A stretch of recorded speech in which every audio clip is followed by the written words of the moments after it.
नमस्कार। इस वीडियो में आपका स्वागत है। जीके जीएस का ये टेस्ट नंबर 2 है। 15 MCQs ही लिए गए हैं ताकि आपका कम समय खर्च हो। आइए पहले प्रश्न को देखते हैं। दुनिया में सबसे बड़ा सागर कौन सा है? दक्षिण चीन सागर, भूमध्य सागर, काला सागर, फिलीपीन सागर। Which is the largest sea in the world? South China Sea, Mediterranean Sea, Black Sea, Philippine Sea. तो इसका उत्तर होगा फिलीपाइन सी। फिलीपीन सागर जो है वह सबसे बड़ा सागर है। और फिलीपाइन सी कहाँ पर है? यहाँ पर देखिए, यह है फिलीपींस और इसकी राजधानी है मनीला। और इसके ही उत्तर और पूर्व दिशा में यह है फिलीपाइन सी। यह जो पूरा एरिया दिख रहा है यह फिलीपाइन सी है। और यहाँ पर आप देख रहे हैं स्पार्टली आइलैंड और पार्सल आइलैंड्स। इन आइलैंड्स को लेकर चीन का आसपास के देशों से विवाद चल रहा है। और यहाँ पर है साउथ चाइना सी, दक्षिणी चीन सागर। आप देख सकते हैं कि यहाँ पर जो ये पूरा क्षेत्र है, इस क्षेत्र को लेकर चीन का कई सारे देशों से विवाद है। फिलीपींस से विवाद है, वियतनाम से विवाद है और साथ ही साथ यहाँ पर ब्रुनोई है, ब्रुनोई से विवाद है। और यह जो हिस्सा है इसके जस्ट बगल में इंडोनेशिया है, तो उससे वहाँ विवाद है। और इसका सबसे बड़ा कारण यह है कि चीन एक 9 डैश लाइन खींचता है यहाँ पर और इस पूरे एरिया को बताता है कि यह उसका ही प्रभाव क्षेत्र है, उसके अंतर्गत आता है, उसके ही समुद्री क्षेत्र में यहाँ आता है। तो आपको याद रखना है सबसे बड़ा सागर जो है वह है फिलीपीन सागर। अब हम लोग आगे बढ़ते हैं। झेलम नदी का स्रोत है कैलाश पर्वत, Rohtang, Verinag, Kullu. What is the source of river Jhelum? तो इसका उत्तर होगा वेरीनाग। वेरीनाग झेलम नदी का स्रोत है, वेरीनाग झरना। और झेलम नदी के बारे में अगर हम लोग जानें तो इसका ही नाम ऋग्वेद में, वेदों में इसका नाम वितस्ता कहा गया है। और झेलम नदी बहुत ही महत्वपूर्ण है, सिकंदर के आक्रमण से भी जुड़ी हुई है, क्योंकि हाइडेस्पीज की लड़ाई जो हुई थी, हाइडेस्पीज की लड़ाई वह झेलम नदी पर ही हुई थी, जहाँ पर कि पुरु और सिकंदर के बीच में लड़ाई हुई थी। और कुछ स्रोतों के अनुसार पुरु की यहाँ पर हार हुई थी। झेलम नदी के किनारे ही सिकंदर ने एक शहर भी बसाया था, उसका नाम था बुकेफेला। बुकेफेला शहर था और यह उसके घोड़े, प्रिय घोड़े बुकेफेलस के नाम पर रखा गया था। तो मैप में देखें तो हम लोग देख सकते हैं कि झेलम नदी यहाँ पर, यह झेलम नदी बह रही है, यह है झेलम नदी। और यह झेलम नदी जो है वह किससे आकर मिल जाती है? वह चिनाब से मिल जाती है। झेलम चिनाब से मिलती है और चिनाब से ही मिलती है आकर रावी, और फिर ये मिल जाती है, इससे मिलकर आती है, चिनाब से ही आगे जाकर मिलती है सतलज। और सतलज से आप पहले ही देख सकते हैं कि यह है ब्यास नदी, तो इससे मिली हुई रहती है व्यास नदी, जिसे विपाशा भी कहा गया है वेदों में। यहाँ पर एक संधि हुई थी भारत और पाकिस्तान के बीच 1960 में, सिंधु जल संधि। और इस संधि के द्वारा जो है वह झेलम, चिनाब और सिंधु, इन नदियों, झेलम, यहाँ सिंधु को आप देख सकते हैं, ये नदियाँ आगे जाकर सिंधु में मिल जाती है, या पूरी चिनाब जो है वह सिंधु में जाकर मिल जाती है। और सिंधु यहाँ पर आपको मिलती, भारत के लद्दाख प्रांत में यह बहती है, लद्दाख जो यूनियन टेरिटरी है उससे होकर बहती है। यह झेलम, चिनाब और सिंधु नदियों पर पाकिस्तान को अधिकार दिया गया इस संधि के तहत, और भारत के हिस्से में आया सतलज, रावी और व्यास का जल। 30% जल वह भारत को मिलता है इस सिंधु जल संधि में, और 70% जो है वह पाकिस्तान को मिलता है। यह हमारे जवाहरलाल नेहरू प्रधानमंत्री और पाकिस्तान के तानाशाह, सैन्य तानाशाह अयूब खान के बीच हुआ था। अब हम लोग अगले प्रश्न की ओर बढ़ते हैं। भारतीय दर्शन शास्त्र का सबसे पुराना और सबसे महत्वपूर्ण स्रोत है Manusmriti, Bhagavad Gita, Ramayana, Veda. Which is the most important and oldest source of Indian philosophy? तो इसका उत्तर होगा वेद। वेद जो हैं वो भारतीय दर्शन के सबसे महत्वपूर्ण और सबसे पुराने स्रोत हैं। उपनिषद जो हैं वो भी दर्शन के महत्वपूर्ण स्रोत माने जाते हैं। यहाँ 4 ऑप्शन हैं, उनमें सबसे पुराने वेद ही हैं। अगला प्रश्न, सबसे पुराना वेद कौन सा है? विच इज द ओल्डेस्ट वेदा? यजुर्वेद, सामवेद, ऋग्वेद, अथर्ववेद। तो इसका उत्तर होगा ऋग्वेद। ऋग्वेद सबसे पुराना वेद है और ऋग्वेद काल के पूरे इतिहास को लिखने के लिए हमें ऋग्वेद पर ही मुख्य रूप से निर्भर रहना पड़ता है। अब हम लोग अगले प्रश्न को देखते हैं। वोल्गा नदी का पानी किस सागर में गिरता है? In which ocean does the water of the Volga river fall? काला सागर, ब्लैक सी, कैस्पियन सागर, कैस्पियन सी, बाल्टिक सागर, बाल्टिक सी, भूमध्य सागर, मेडिटेरेनियन सी। तो इसका उत्तर होगा कैस्पियन सागर। वोल्गा नदी का जल कैस्पियन सागर में गिरता है और यह रूस में बहती है। राहुल सांकृत्यायन ने यह एक किताब भी लिखी है, वोल्गा से गंगा। उसमें उन्होंने रूस की यात्रा का वर्णन किया है। वोल्गा नदी रूस की राष्ट्रीय नदी है, नेशनल रिवर है। अब हम लोग अगले प्रश्न को देखते हैं। अलकनंदा और मंदाकिनी नदियों का संगम कहाँ होता है? Where does the Alaknanda and Mandakini rivers meet? Devprayag, Rudraprayag, Prayagraj, Vishnuprayag. तो इसका उत्तर होगा रुद्रप्रयाग। देखिए सबसे पहले जो है वह आता है विष्णुप्रयाग। विष्णुप्रयाग में अलकनंदा नदी से जो है वह आकर मिलती है धौली गंगा। और फिर विष्णुप्रयाग के बाद दूसरे नंबर पर आता है यह जो मिलता है विष्णुप्रयाग, यह है आपको जोशीमठ के नज़दीक है। फिर दूसरे नंबर पर विष्णु के बाद आते हैं नंदप्रयाग। बहुत आसान है, आप याद कर पाइएगा। यहाँ पर अलकनंदा नदी से मिलती है नंदाकिनी, नंदप्रयाग और नंदाकिनी नदी। नंदप्रयाग के बाद आता है कर्णप्रयाग और कर्णप्रयाग पर यहाँ पर इससे मिलती है आकर अलकनंदा से पिंडार नदी। फिर कर्णप्रयाग के बाद आता है रुद्रप्रयाग और रुद्रप्रयाग में अलकनंदा से मिलती है मंदाकिनी। और फिर देवप्रयाग और देवप्रयाग से में ही अलकनंदा से आकर मिलती है भागीरथी।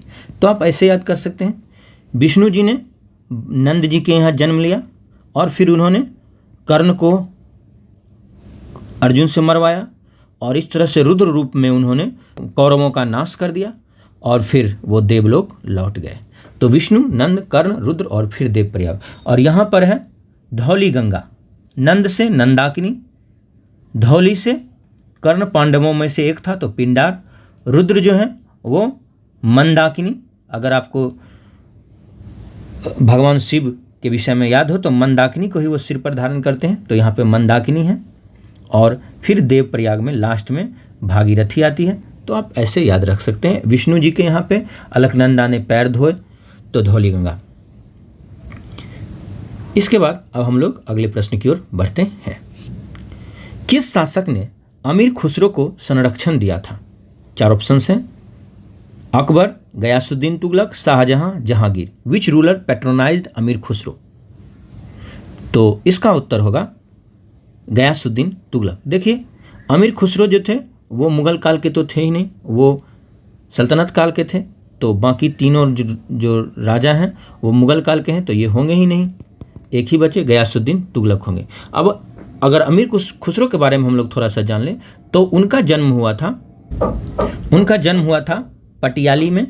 पटियाली जो है वह कासगंज जिले में है, यूपी के कासगंज में है पटियाली। और इसके बाद वे निजामुद्दीन औलिया, दिल्ली के निजामुद्दीन औलिया के वो शिष्य थे। औलिया के वो शिष्य थे, दिल्ली के थे निजामुद्दीन औलिया। और इस तरह से वो एक सूफी मत के मानने वाले थे और सूफी मत के बहुत ही करीब सूफी संत के समान उनकी स्थिति हो गई थी। वे फारसी के बहुत बड़े कवि माने जाते हैं और इसके साथ साथ उन्हें उर्दू का भी पिता कहा जाता है, उर्दू के जनक कहे जाते हैं। वे हिंदवी, जो उर्दू की ही पुराना रूप है, हिंदवी या हिंदुस्तानी भाषा, जिसमें कि हिंदी और आज की हिंदी में अगर उर्दू बहुत ज़्यादा दिया जाए तो वो हिंदुस्तानी भाषा कहलाएगी। इन्हें तोताए हिंद भी कहा गया, तूतीय हिंद, तोताए हिंद। या तूतीय हिंद भी इन्हें कहा गया है, हिंद का तोता कहा गया है। इनको कई सारे मध्यकालीन सुल्तानों ने प्रश्रय दिया, उनमें गयासुद्दीन तुगलक थे। इसके अलावा और भी शासक थे, जैसे जलालुद्दीन खिलजी, महत्वपूर्ण शासकों में।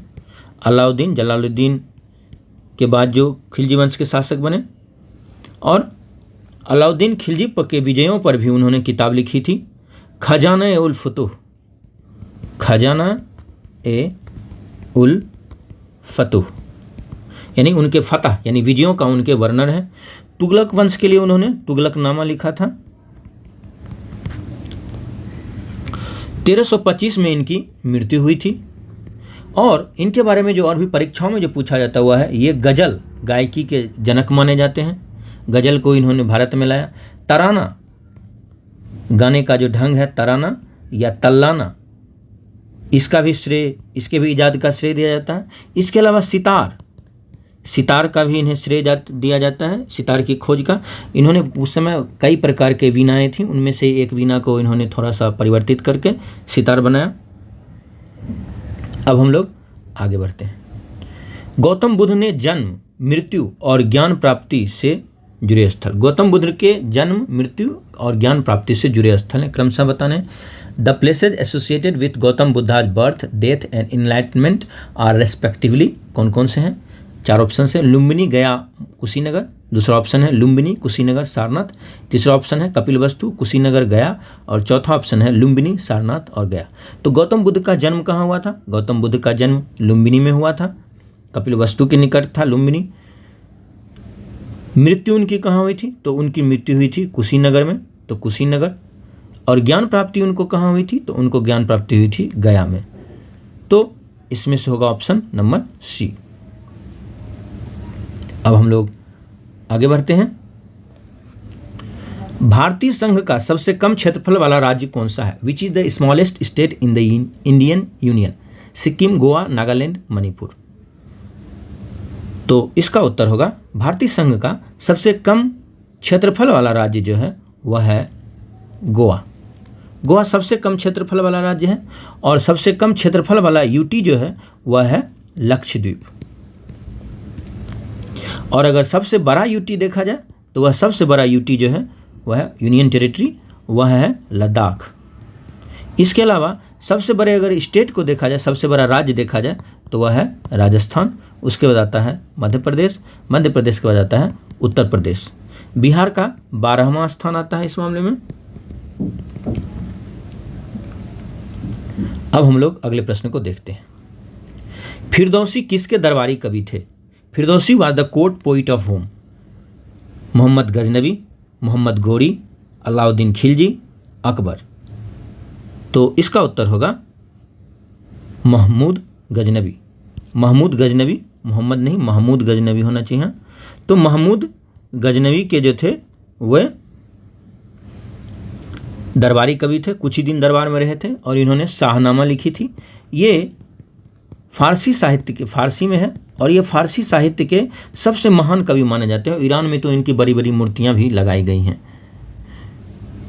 फिरदौसी के बारे में कहा जाता है कि इन्होंने जब साहित्य की रचना की तो उससे पहले इनको गजनवी ने कहा कि हर एक कपलेट के लिए, हर एक जो शेर है, दोहा है, उसके लिए उन्हें 1 सोने के सिक्के मिलेंगे।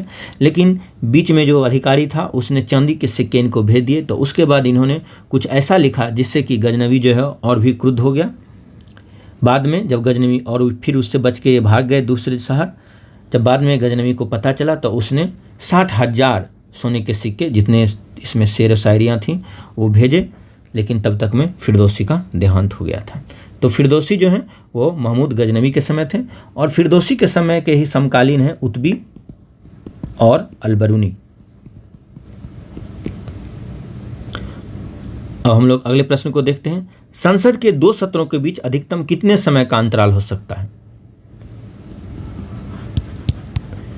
What is the maximum time gap that can exist between 2 sessions of parliament? 4 options हैं, 3 महीने, 6 महीने, 9 महीने, 12 महीने।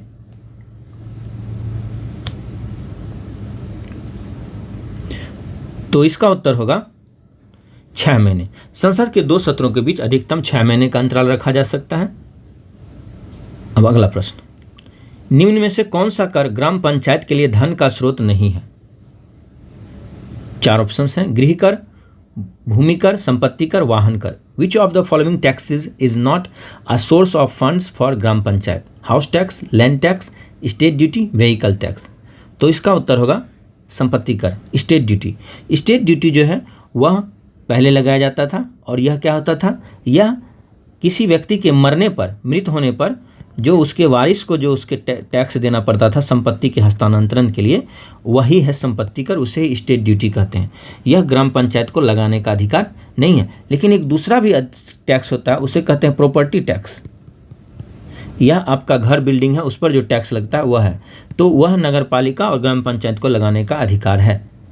तो अंग्रेजी आप जरूर देख लेंगे इसके लिए, क्योंकि प्रॉपर्टी टैक्स का भी अनुवाद संपत्ति कर हो सकता है। गृह कर, घर होने के लिए टैक्स लगता है तो वह लग सकता है। लैंड टैक्स, जमीन का टैक्स लगता है। और व्हीकल के लिए ग्राम पंचायत टैक्स लगा सकती है। इसके अलावा और भी बहुत सारी चीज़ों पर टैक्स लगाती है।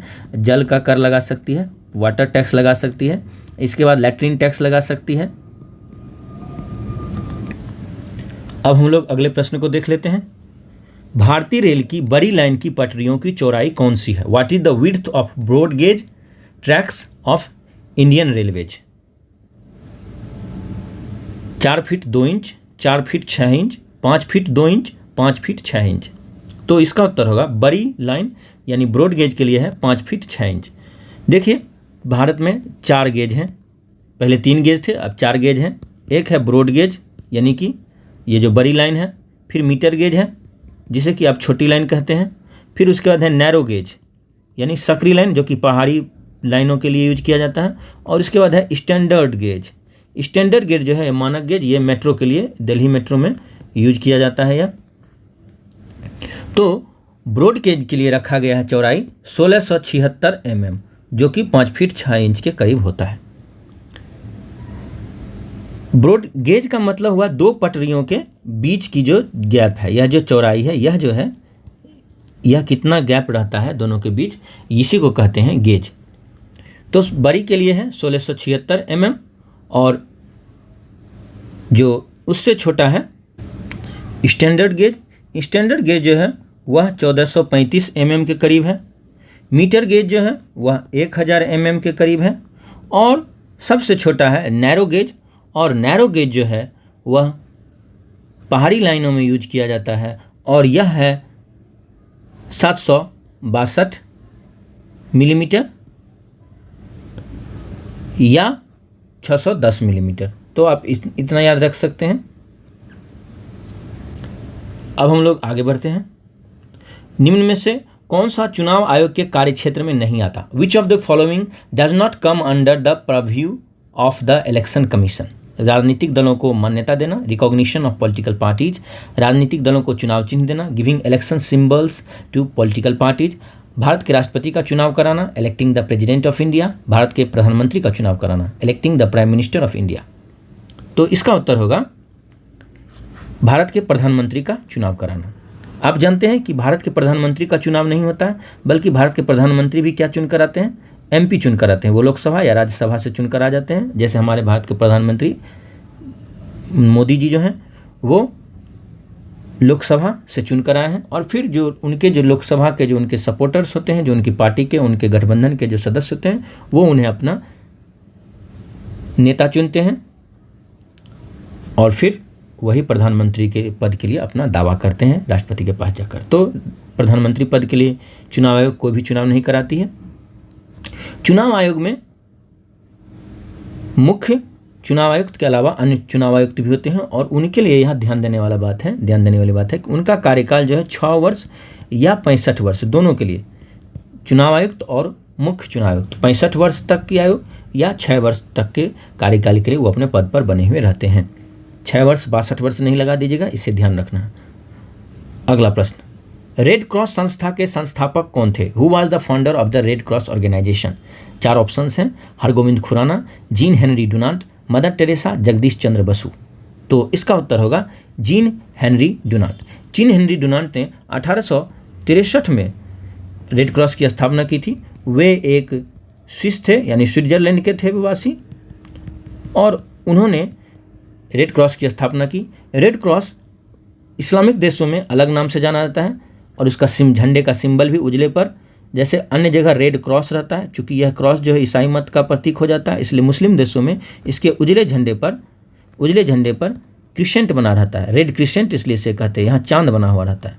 और यहूदी देश में यहाँ डेविड्स स्टार बना रहता है, तो इस तरह का सिंबल रहता है। तो रेड क्रॉस सोसाइटी या रेड क्रिसेंट सोसाइटी दोनों रेड क्रॉस के अंतर्गत आते हैं और इनके संस्थापक हैं हेनरी डुनांट।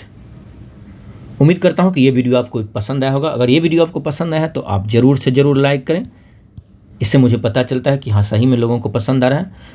दूसरा, पूरा वीडियो को आपको ज़रूर देखना चाहिए और चैनल को अगर आप नए हैं तो चैनल को ज़रूर सब्सक्राइब करें और इसे शेयर करें अपने दोस्तों में।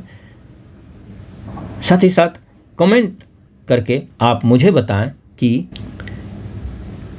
वयस्क मताधिकार किस अनुच्छेद के तहत मिलता है।